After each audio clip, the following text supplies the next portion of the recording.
the classroom, everyone. Today we're going to be discussing bivariate statistics again. We're going to go on to 5.B, Pearson's product movement correlation coefficient. By the end of today's lesson, you're going to be able to both understand what Pearson's product movement correlation coefficient represents, and also find and use the Pearson product movement correlation coefficient in real-life problems. On top of that, you're going to be able to use your new calculators, those nice shiny yellow calculators I gave you, in order to find all this information. So, let us begin. First, it says, in previous lessons, what happened was we classified the strength of correlation between two variables as either strong, moderate, or weak. Okay? So last lesson we went, it's strong if it's really tight, close to the points are all close together. It's moderate if they leave the line a little bit, and if it's weak if they're not very close to the line. All right? Now, we observed the points on a scatter diagram, and we judged how clearly those points formed a linear relationship. This method is subjective, and it relies just on my opinion. I have to guess. I'm like, I think it's about this. I think it's about this. Now we're going to go into an exact thing. Okay, we're going to use Pearson's product movement correlation coefficient to actually tell us when this is true. Okay? And that is also known as lowercase letter r. It's used to get a more precise measure of the strength of linear correlation between the two actual variables. Okay? Now, here's what we're going to do. We're going to figure out what they are, figure out the relationship, and then use all the information.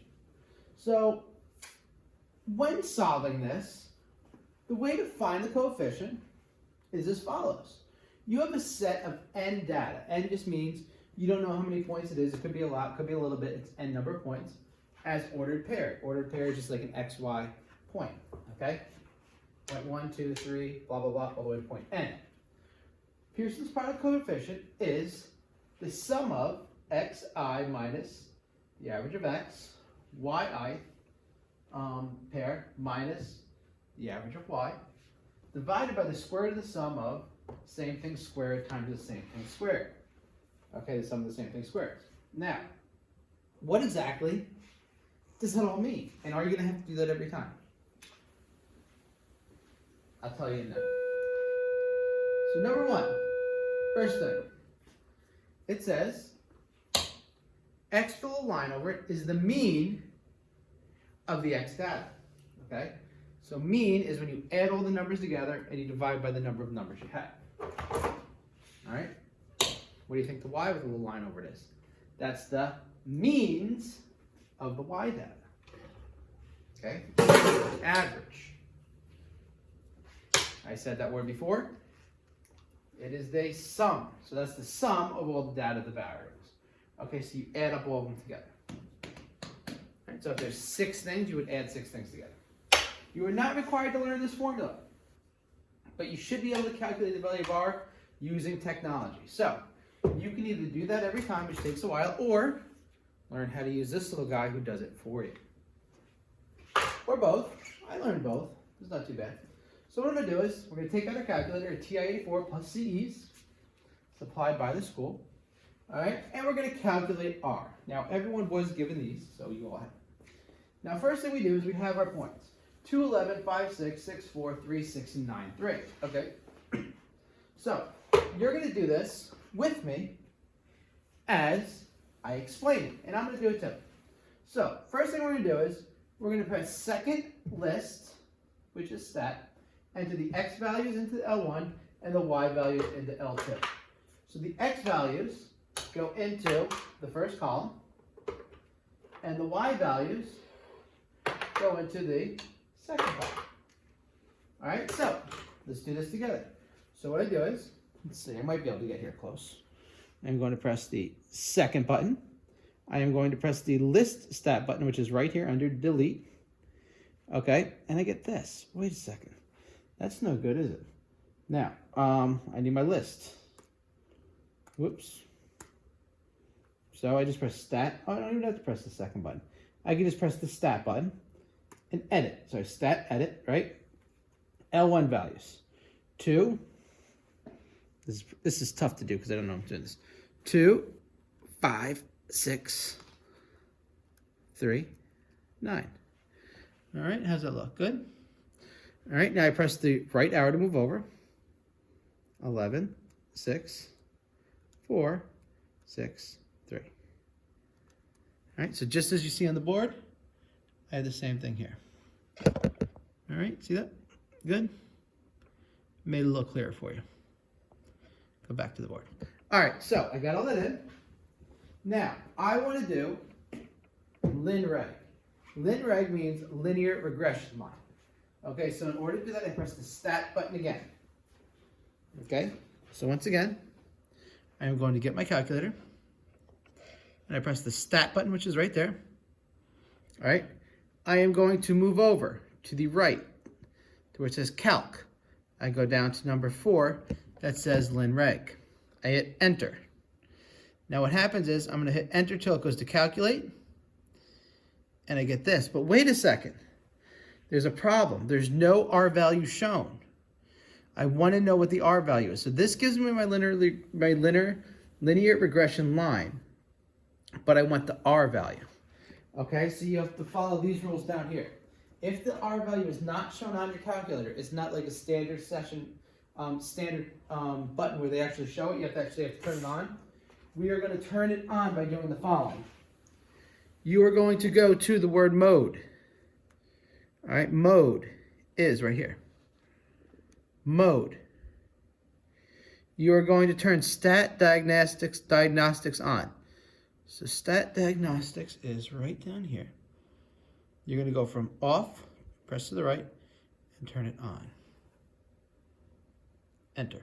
And now stat calc lin-reg. Look what happens when I do that now. Bam! It gives me an R squared and an R. Okay, so now it gives me what I need. Make sure you turn it on. So, we go to here, we calculate, you end up with this right here. We want the R. Okay, R squared is when you square R, that gives you the percent of points that are kind of on the line. Now, this tells us right here, our R is approximately negative 0.859. That's an abstract number. We don't know what that means yet, but we're going to find out what that means. That's going to be able to tell us the correlation, if it's positive or negative. It's obviously negative, so it tells us our graph's going to be going down. All right, it's also going to tell us if it's strong, moderate, or very strong, weak, or very weak. We're going to go with varies now. All right. So now we're going to see why this is important. Little historical note for you. Carl Pearson. So it's always good to know where it comes from. An IB intertwines all the different pieces of subjects of high school, history, and English. An English statistician, that's actually not an English class, he's just from England, who developed the product moment correlation coefficient together with his academic advisor, Sir Francis Galton. He made many more contributions to statistics using the use of histograms and exploratory data, analysis, parameter estimation, man, long weekend, I can't think of words, and hypothesis testing. He is considered one of the key figures in the development of mathematical statistics. Pearson, you're going to hear that name a lot if you're dealing with statistics. Properties of Pearson's product movement correlation. So, the values of R. Now we just had negative 0.8 something. Now all the values of R are going to range from negative 1 to 1. Okay? So negative 1 up to 0, and then 0 to 1. So you'll never have 1.02, you'll never have 10, you'll never have negative 10, but you could have 1/8, you could have 1/6, you could have anything between those two. So any decimal. Less than 1 and greater than negative 1. The sign, we discussed this before. Positive means positive and negative means negative. So it tells the direction of the correlation. You can have two directions. You can have going up or you can have going down. Positively correlated, something we did last chapter, is a positive value for R. So that's anywhere that's greater than 0 and less than or equal to 1. An increase in one variable results in the increase in another. This is positive correlated. As x goes up, y goes up. As y goes up, x goes up. Negatively correlated. A negative value for r. So from -1 to 0. An increase in one variable results in the, now it's opposite, a decrease in the other. Okay, so that means as x goes up, y goes down. As y goes down, x goes up. And then finally, there's no correlation. What do you think r has to equal? 0. If r is actually 0, there is no correlation. That's it. The size of r indicates the blank of the correlation. What do you think? The size of r, how big r is? S word. Strength, so how strong it is. So if r is closer to 1 or -1, it's stronger. If r is closer to 0, closer to no correlation, it is weaker. Okay? The value of r close to -1 or 1 indicates, oh, there we go, a strong correlation. Okay? Now, a value close to 0, which has no correlation, indicates a weak correlation. Okay? That's it. Pretty simple stuff.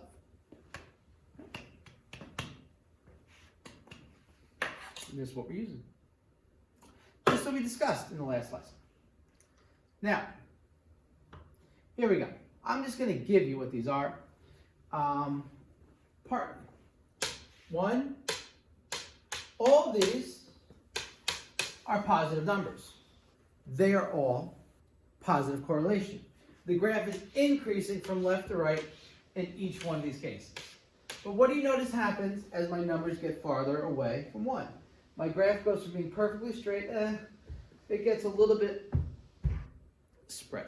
Now, if r equals 1, you would say, I draw a line and every point's on the line. It has a perfect correlation. So 1 would be a perfect positive correlation. They're all positive correlations.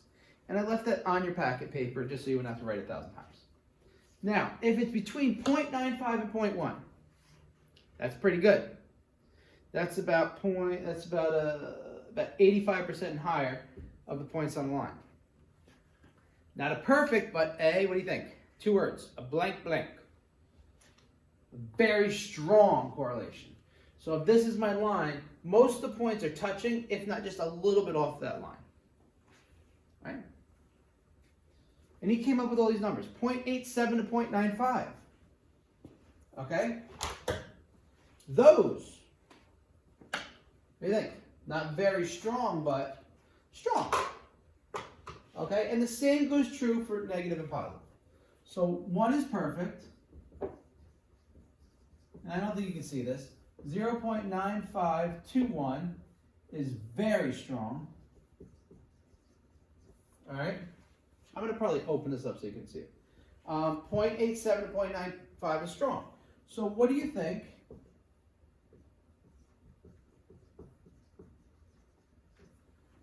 .7 to 0.87 is. What do you think?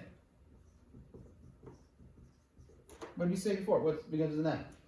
That's your moderate, right? And that's about 50% to a little under 80%. Because to find out the percentage, you just square the r's, but we don't need to worry about that. Next one, 0.5 to 0.7. That's a weak one, right? 0.5 to 0.7 is weak. And then 0, bigger than 0 and less than 0.5 is, what do you think? Very weak. Okay?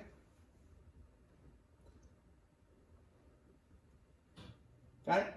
And this includes this. This includes your 0.7. This includes this. This includes that.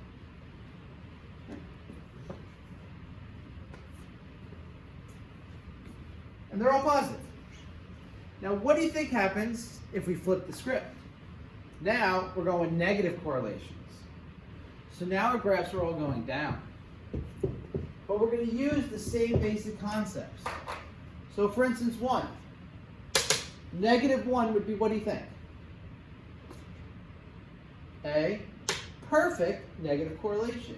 The same words can be applied. What about from -1 to -0.95? What kind of negative correlation? There's no line. It's a very strong negative correlation. So he used the same words, the same numbers. He just changed the positive to negatives. All right, 0.95 to -0.87. What do you think that is? Strong one. All right, you can't see this, so I'm going to zoom out. All right, zoom out a little bit here and get that going. All right, oh, I lost my height here. All right, and then the next one. Oh, this desk hasn't been moved in so long. Give you a little zoom out here so you get that stuff on the sideboard. All right, and we're going to use these. That's why I'm putting it up there. And then you have your 0.87 to 0.7. Same over here. It's your moderate. 0.7 to -0.05. The same as over here. Your weak. And your -0.5 to 0 is your very weak. All right, so the same basic concept based on the same stuff. All right. Good, and we're going to keep on using these for everything. All right, so we're going to use that rule. Okay, and remember, if it's that, it's positive. If it's that, it's negative. Look at that, we made a little chart here.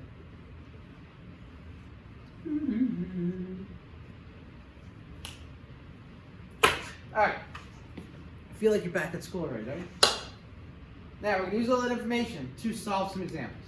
First example states, the Department of Road Safety wants to know if there's any association between the average speed in the metropolitan area and the age of the drivers. They set a commission to be fitted, a device to be fitted in the cars of all drivers of different ages. The results are shown, and this is the Scatterplot. Their R value is 0.027. So let's describe the correlation. So it's not 0, so there is somewhat of a correlation. All right, this is, let's scratch my board. This is pretty ugly, a graph. It's not very strong. So let's look. 0.027 is positive, and 0.02 falls in our very weak category, right? Because it's between 0 and 0.5, there's a very weak, and because there's a positive button, positive correlation between the two variables. Okay, so as the drivers do get older, this graph is actually going up. Now, I would say there's no correlation if I just looked at it. But because of his rule, if you type all this stuff into your calculator, you will get a certain correlation. It's very rare that you would get an absolutely no correlation, because it's very hard to hit that 0. So even as scattered as that is, there's a little positive correlation. We observe this graph.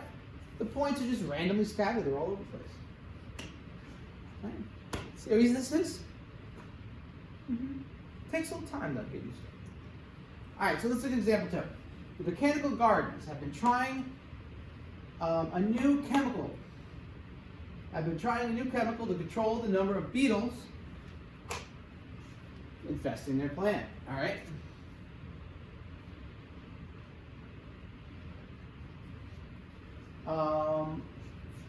The results of their tests are shown in the table. Okay? Now, what I want you guys to do is first we're going to draw a scatter plot of the points. So, quantity of the chemical is your horizontal, surviving beetles is your vertical. Okay, the surviving beetles is dependent on the chemicals. So, really quickly, draw those things right there. Got it? All right, you should have your scatter plot done. Boom. 211, 2 over 11 up, 5 over 6 up, 6 over 4 up, 3 over 6 up, and 9 over 3 up. So those are the points you should have plotted on your scatter plot. All right. Hopefully everyone has those points.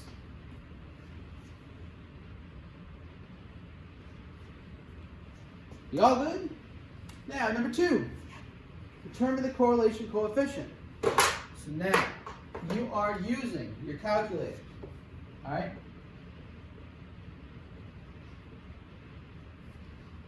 In your calculator, you need to clear out. If I go back to stat edit, I have a bunch of stuff in there, right? I don't want that stuff in there. What I usually do to clear this out is very quickly, I just hit the second button, and then I hit mem right here, and then I just hit 7. I reset the memory. If I reset all RAM, reset, hit clear again, my calculator is as if I just opened it. Stat edit, and then I get my list again. Okay, so what I'm going to do is, I'm going to type in my stuff. When you type it in, if I put a scatter plot, if I check my plot, you can always check your plot too with your graph. I'll show you how to do it in a second. But what you're typing in is your numbers. You have 2, 5, 6, 3, 9. All right, your L2s are 11, 6, 4, 6, and 3. So you should have this typed in your calculator. All right, that's what you should have in your calculator.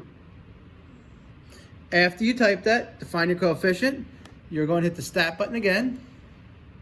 Stat.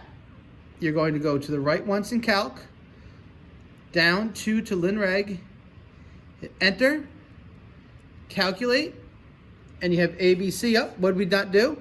Because we reset, we have to go back to mode, turn the diagnostic back on. Okay? And you don't have to reset. That's a reason you wouldn't want to reset. Back to stat calculate, linreg. When I calculate this, oh, shoot. I lost it. Stat calc, linreg, calculate, and my R is there. Notice negative 0.8589. Uh-oh, we just dropped it. All right, so 0.8589. Now, negative 0.858.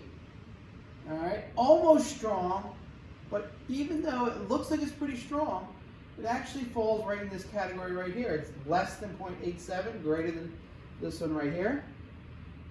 All right, so the correlation is a moderate negative correlation between the quantities of chemicals and the actual beetles. All right, I might have said strong when I originally did it, but because of the numbers, it goes to moderate. All right, so once again, 0.859 falls in our moderate category. Negative. That's it. That's all there is to solving these problems. They're actually pretty simple. Right. Now, what that means is the more chemicals that you use, the fewer beetles survive. Does that make sense? Of course it does. If you ever want to check your plot too as well, you can always just go to the graph button. All right, if you go to the graph, y equals, you can plot your graph here. And what you can do is you can actually plot y equals negative 0.96666 to 9.67, and then 10.83, and it'll pop out the graph for you. Right?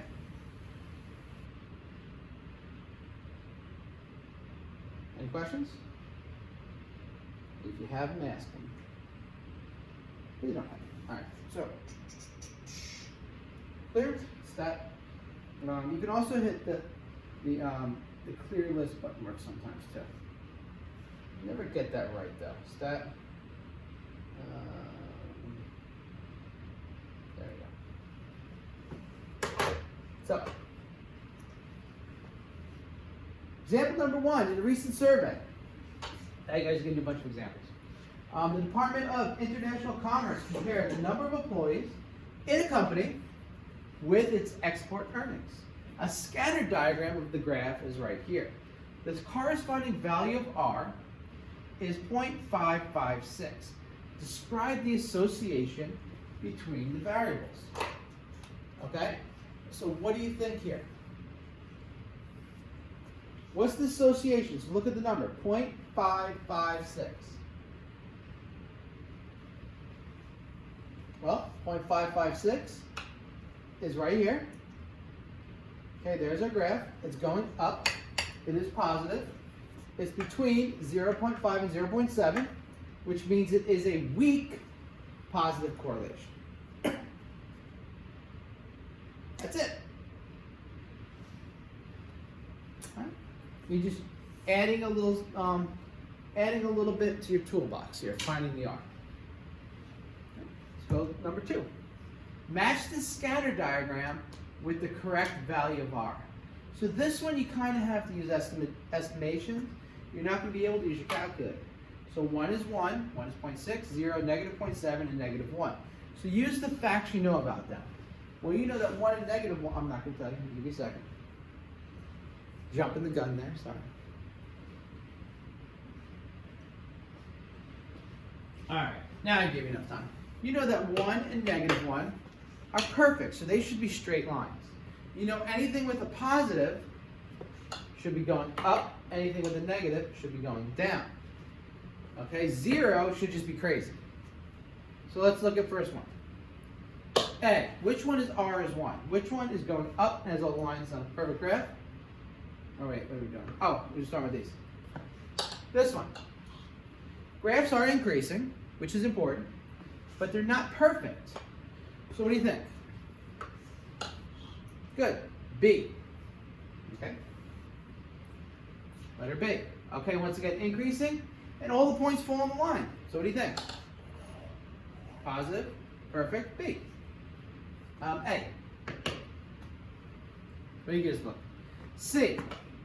Decreasing. All the points aren't on the line though, but most of them are. There you go. D. It's a weak correlation. Actually, it's moderate, because 0.7 is moderate. That one could be moderate. 0.6, that's weak. And this looks a little stronger than that. All right, what about D? That one's just crazy. It just like goes across. Doesn't go up, doesn't go down. You don't know which way it's going. That one can be a C. So, and then finally E, decreasing, and negative 1. Notice, these are not slopes. Even though this one would be a much higher slope, like the absolute value of this slope would be maybe like 7, absolute value of this slope would be like 1/3, because it'd be like negative 1/3. We don't go by slopes, we go by how many points are on the line. That's why they're both 1. So something like this, if I did a graph like this where R equals 1, if I had a graph like this, where all those points are connected, or I had a graph like this, where I had a bunch of points on that, they would all be R equals 1, okay? So it doesn't matter the slope, all that matters is points on a line, and that it's either increasing or decreasing. Okay? Boom. Any questions with that? That is great, they have no questions. Okay, so now let's go to problem number 3. Problem number 3, for each of the following data sets, draw A, that is 3. So we're going to start with A and B, and I go to C. Draw a scatter diagram. So I want you guys to draw 2 scatter diagrams. Go.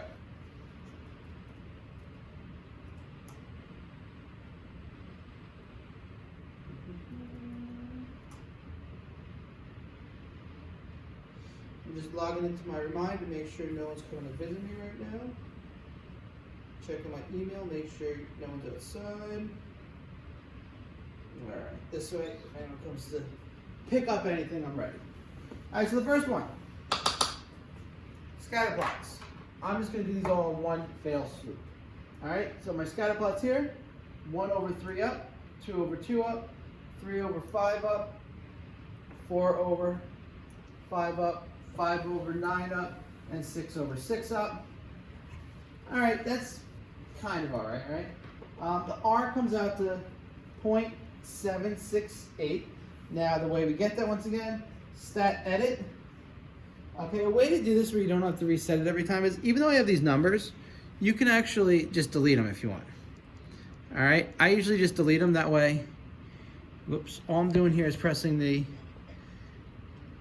delete button right here. See, delete. And then I don't have to reset my diagnostics or anything like that. And then I just type them in again. One, oops, where am I? And you can actually type over them too. So now I'm in L1, I'm typing my X's. 1, 2, 3, 4. It's hard to do this in lean. 5, 6. All right, press to the right. Go back up here. 3, 2, 5, 5, 9, 6. All right, hit stat, hit calc. Go down to 4 lin reg because it's a linear, it's a line. All right, and then I got my numbers right there. That's where I get my 7, 8, 6. Now describe the linear correlation.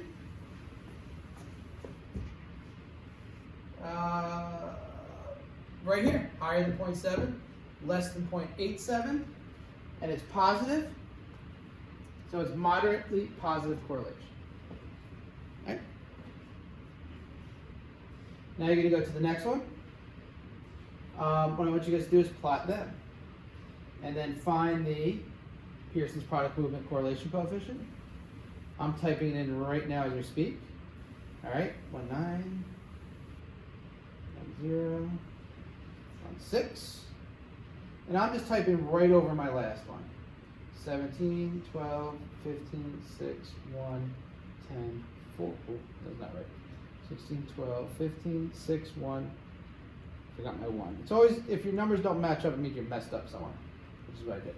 So when we're plotting our points, once again, 317, 8, 12, 5, 15, 4, 6, 14, 6, 19, 1, which is a little bit down here, 10, 10, and 16, 4. That looks pretty nice, doesn't it?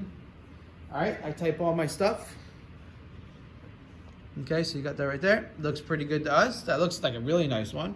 Type all your stuff in your calculator. Your calculator should look like that.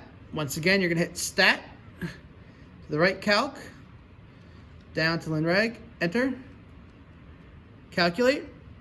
Oh, look at that. Look what R is. -1. So you got R there is -1. That's a perfect line. So if R is -1, it is a perfect negative correlation. Now check this out, ready? Perfect negative correlation. All the points fall on my line. Pretty impressive. Check out this one. Points are pretty decent with line, but not great. Right. Now what you guys do, C. So for C, the first thing you're going to do is you're going to plot the points. After you plot the points, you're going to enter those numbers into your calculator. All right, I am doing this as I am teaching you, so it is not that hard to do. All right, I just entered in all my X's as I was talking to you. 2, 8, 8, 4, 7, 9, 11, 1, 5. Just hit the button saying enter. All right, so first things, boom, here's my points. Plotting all my points on the graph. Notice they go get plotted at different points. All right, pretty good. Pretty happy with my points, right? You pretty happy with your points? So, that's my graph. Oh, I got some ugly points over here. See, this looks nice like this, but then I got these points messing things up. Now, when I type it into my calculator, once again, this is what you get in your calculator. I was talking and teaching at the same time. The reason I keep on coming back here is I have to hit the button on my iPhone to zoom in. All right, stat, calc, linreg, calculate. Ew, that's a pretty ugly R, 0.146. Oh, so, being that my R is 0.416, I go, uh-oh, that's between 0 and 0.5. So that one must be a very weak. It's still going up though, right? We're still increasing, very weak positive correlation. Right? And that's problem number 3. All right. Any questions? Hopefully not. Now what we're going to do is we're going to move on to problem number 4. This is why I told you to pick up the packets. No one's come yet today either. Still waiting. Still waiting. All right. So Selection of students was asked how many phone calls and text messages they received the previous day. The results are shown.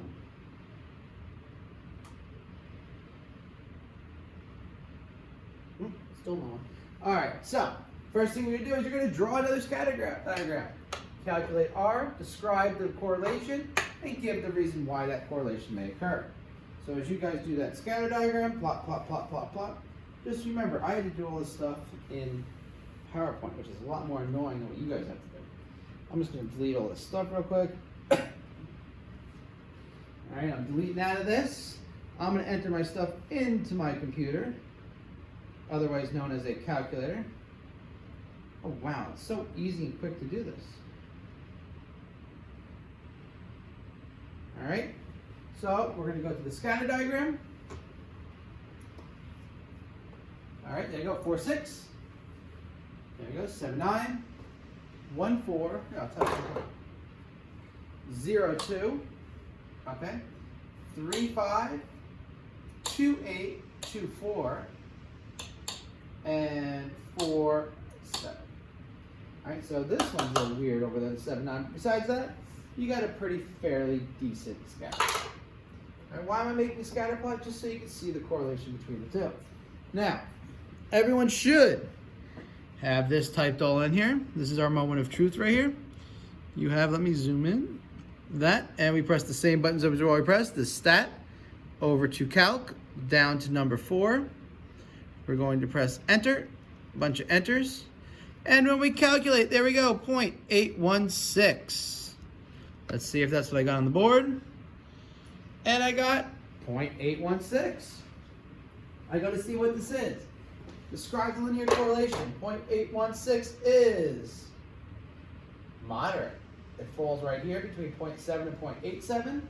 It's positive, so it's a moderate positive correlation. All right? Give a reason why this correlation may occur. Why may it occur? Why do text messages received increases when your phone calls received? What do you think? Give me a reason. You may be right, may be wrong. It's an opinion. My reason is those students who received several phone calls are likely to receive several text messages and vice versa. Okay, I don't want to be me. Pretty much if you receive more phone calls, you're going to receive more texts, probably because you have more friends. Or family, right? Those of you guys that don't have any friends, which all you guys probably have friends. Like I have no friends, so I don't receive any. Well, I receive a couple. I'm just joking. But anyway, the more people you know, the more stuff you receive. And when you receive more phone calls, typically you receive more text. I really don't receive many phone calls at all, though. I think the only people that call me are my wife and my mom. Everything else is text message. I don't know about you guys anymore. I'm getting on a rant, though. I just don't want to talk to people. Text is so much easier. Little emojis. I don't even use words anymore. Every emoji. Emoji and memes. All right. Getting back to class. Consider the opening problem. At a junior tournament, some young children each throw a discus. This is the problem we started all of chapter 5 with. So you got some young children, they're throwing discus. Remember? Big, heavy frisbee type thing. Age and distance are recorded for each athlete.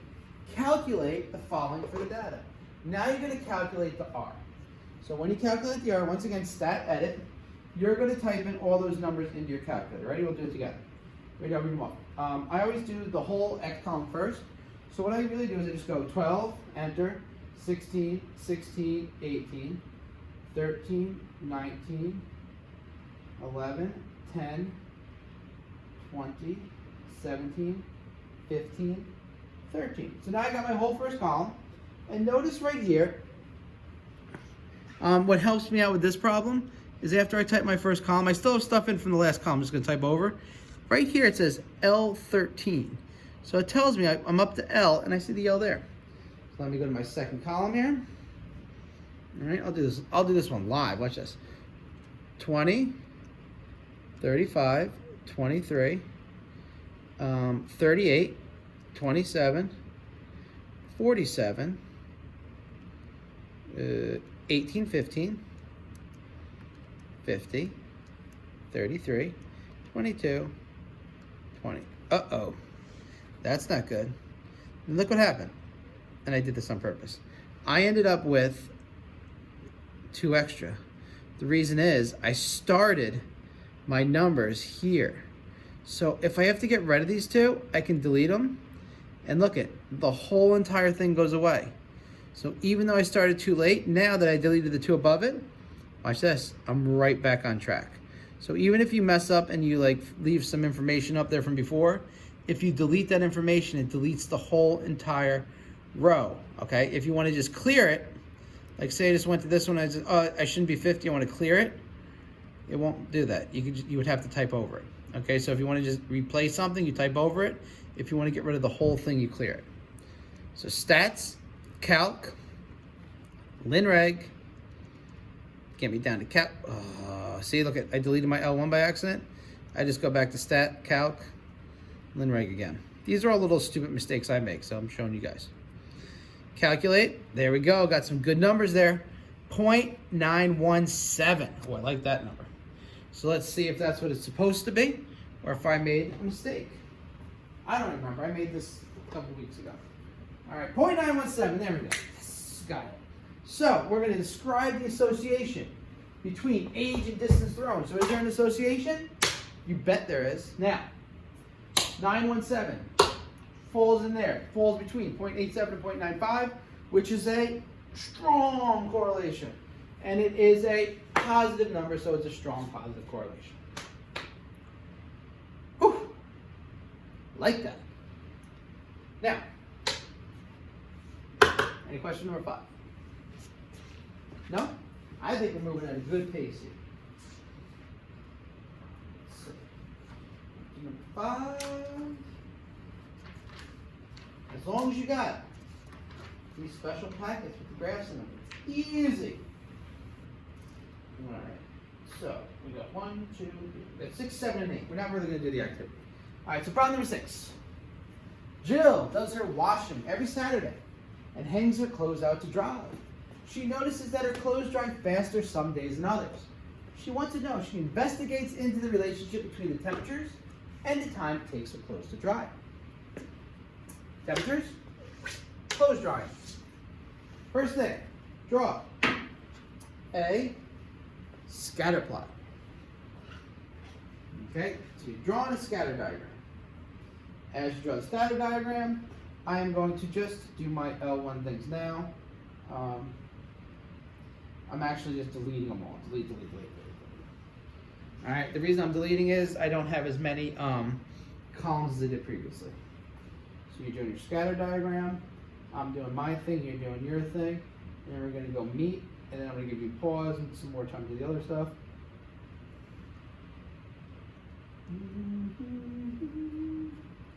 I got my first half done.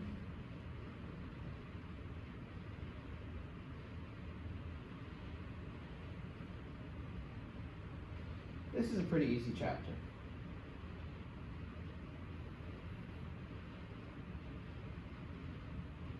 All right, here we go. Drawing time. Boom. 25, 100, 3270, 2795, 3925. Oops. All right, that was off. 35, 38. Okay. 24105. So this one's up there. 3070. All right. 3635. 2975. Oops, sorry. And 3540. Oh shoot. All right. 3540. 35 over. All right. Now. What do we got? What do we got? What do we got? What do we got? Anyone? What do we got? What do we got? What do we got?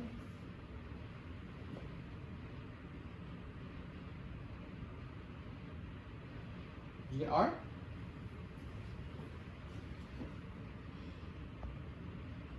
All that stuff in there. Stat. Edit. Down. Enter. Boom! 0.98. Negative 986. No way. Wow, it is negative 9866. So I always go to 3 significant figures, like you should. That's Ivy's rule, 3 sig figs. So negative 9.873. That's pretty good. And that's strange because we've got some weird dots over there. So negative 1 and 0.95. That's actually a very strong correlation. Right?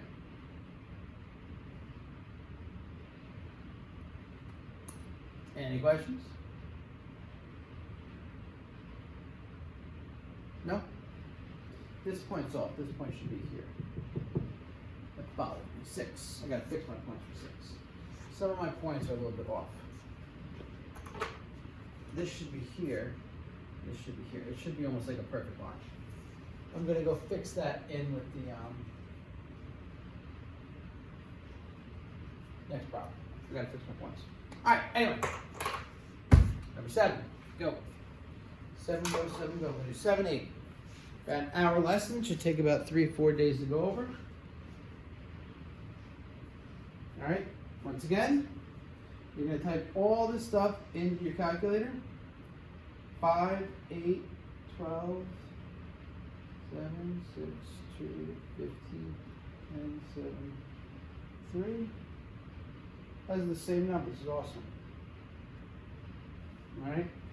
10, 13, 27, 19, 10, 6, 40, 30, 22, 37. Ready? Go check it out. This is what your graph should look like. 5, 10, 8, 13, 12, 27, 7, 19, 6, 10, 2, 6, 15, 40, 10, 30, 7, 22, and 3, 37. Oh, what's going on here? So I type all these things into my calculator. This is probably the most important part of this lesson. Type it in. I hit stat, calc, linreg, and I get, ew, that is a disgusting number. See that number? The number itself isn't bad, but as a regression coefficient, it is horrible. 0.572. Yuck. All right, so we look at this. In this graph, there is something called an outlier. As discussed earlier in earlier previous lessons, outliers are points where you made a simple mistake and maybe it was because of a data-driven mistake or something like that, but we want to get rid of the point to make our data stronger. Right now, 0.572 is a weak positive. Now, can you guys identify the outlier? So then what you guys do is look at the problem and circle the outlier. Well, if you can't figure it out, draw the line, and whichever point's the worst one compared to the line is your outlier. Boom! There's my outlier. Okay? Notice most of these points are kind of close to this line. This guy's just like, whoa! So now when you identify it, I go, okay, which point is that? Well, that's 0.2, that's 0.3, 37. The last point I entered in. So we identified our 337, and now we're going to recalculate R with that outlier removed. All right? So we're going to recalculate R with that outlier removed. So how do we do that? Please tell me I zoom back in on the board. Okay. So we're going back to our calculator. This was our ugly thing I left you with. Now we want to get rid of that outlier. So what we're going to do is we're going to go back to stat and edit. Now we said, what was our bad point? 337. So this is the key. I have to go down to 3, and I hit the, and I'm going to hit delete. I go over to 37. You have to make sure it's the same point. I'm going to hit delete. So now that point's gone from my information. I don't have to type in anything else. You don't have to redo the whole thing. Just delete the whole point. But make sure you delete the X and the Y. Notice it still matches up. So now I'm going to go back to stat, calculate, linreg. Enter. Calculate. Let's see what our new number is. Look at that. By just deleting that one point, our R shoots up to 0.92757, blah, blah, blah, blah, blah. Okay? Which is, otherwise known as 0.928, 928 thousandths. So now, we went from a weak positive, 0.92, strong positive. All right? Strong, wait, why did you say negative? That's not right. It's between positive, positive, strong, positive. I don't know where that negative came from. All right, I'm going to change it for a later, so it's written down. So strong positive correlation. So discuss the effect of removing the outlier. So what happened when I just took that point, like, you know what? Bad point, get rid of it. What did it do? Removing the outlier had a very significant effect. It went from weak to strong. Okay? Made it a better graph, better data. Now we can use the line. We're going to learn how to do lines later on. That's the next list, the best fit I line. And we'll be able to use that line to solve future data. Okay, right now we're just finding out the R. And based on our R, we're going to say if our lines are acceptable, then we end up using those lines to find more information. Okay? Everything we're doing has a purpose, but we're building. Do you think there's a causal relationship? No, there is not. There's actually no relationship between the number of car accidents in the town and supermarkets. Okay? The reason for that is they both depend on the number of people in each town. They don't depend on each other. Just because you're throwing more if I threw a bunch of supermarkets in a town where no one lived, there'd be no car accidents there, right? Make sense? All right.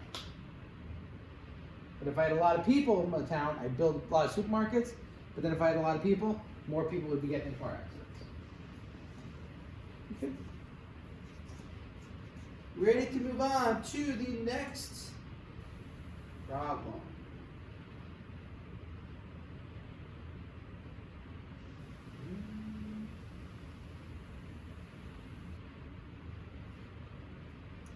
We got last one, number 8. Like I said, activities are stuff we do in class. No reason to do it on them. Healthcare workers notice that the incidence of multiple sclerosis, MS, is higher in some parts of the world than others. To investigate further, she records the latitude and incidences per MS per 100,000 people in 20 different countries. Okay? So this is going to be a crazy problem because there's a lot of stuff you're going to have to type in, but it's not really too terrible once you get the hang of it. So first thing you're going to do is you're going to draw a scatter diagram. The scatter diagram is what should take you the most amount of time. All right, typing a couple things in for plots should not take you that long at all, because I already got half it typed in. All right, so you can do that. All right, 27, 65, 10, 24, 4, 56, 46. So you're typing in, you're plotting points. Plot your points. Plot your points. And then you're going to type in, you should plot 20 points, and you should have 20 points typed in, and you should also have 20 things in your list. Just make sure when you type in 180, 140 and stuff, you don't forget the 0. That's a mistake I just made, went back and fixed. Always just go and just do a quick little check of your data. All right? If that makes no sense, how do you get?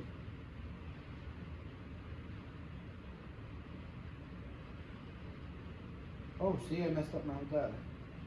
Delete. Let me restart. 165. See, I started my data too late. 25, 65. You always have to make sure when you type in your data, you check once in a while just to make sure your X's and Y's are still matching up. Like in my case, I was just typing this in. I noticed that they weren't matching up. I went back in. I deleted a couple rows, and now it's perfect again. All right? So let's go check. I typed in my stuff. Typing in the things, that is the first bunch. So these right here, your points look like this. Then I type these in, your points look like that. They look like some pretty good points right there, right? All right, now I'm going to count the higher latitudes, just so you guys know, are towards the poles. The lower latitudes are towards the equator. So for instance, the equator has a 0 latitude, North Pole has a big latitude. I should have looked that up before I told you. Maybe one of you guys can tell me. I'm trying to think 180, but I don't think that sounds right at all. Because I think we're like at the 60 latitude. Maybe it's 120.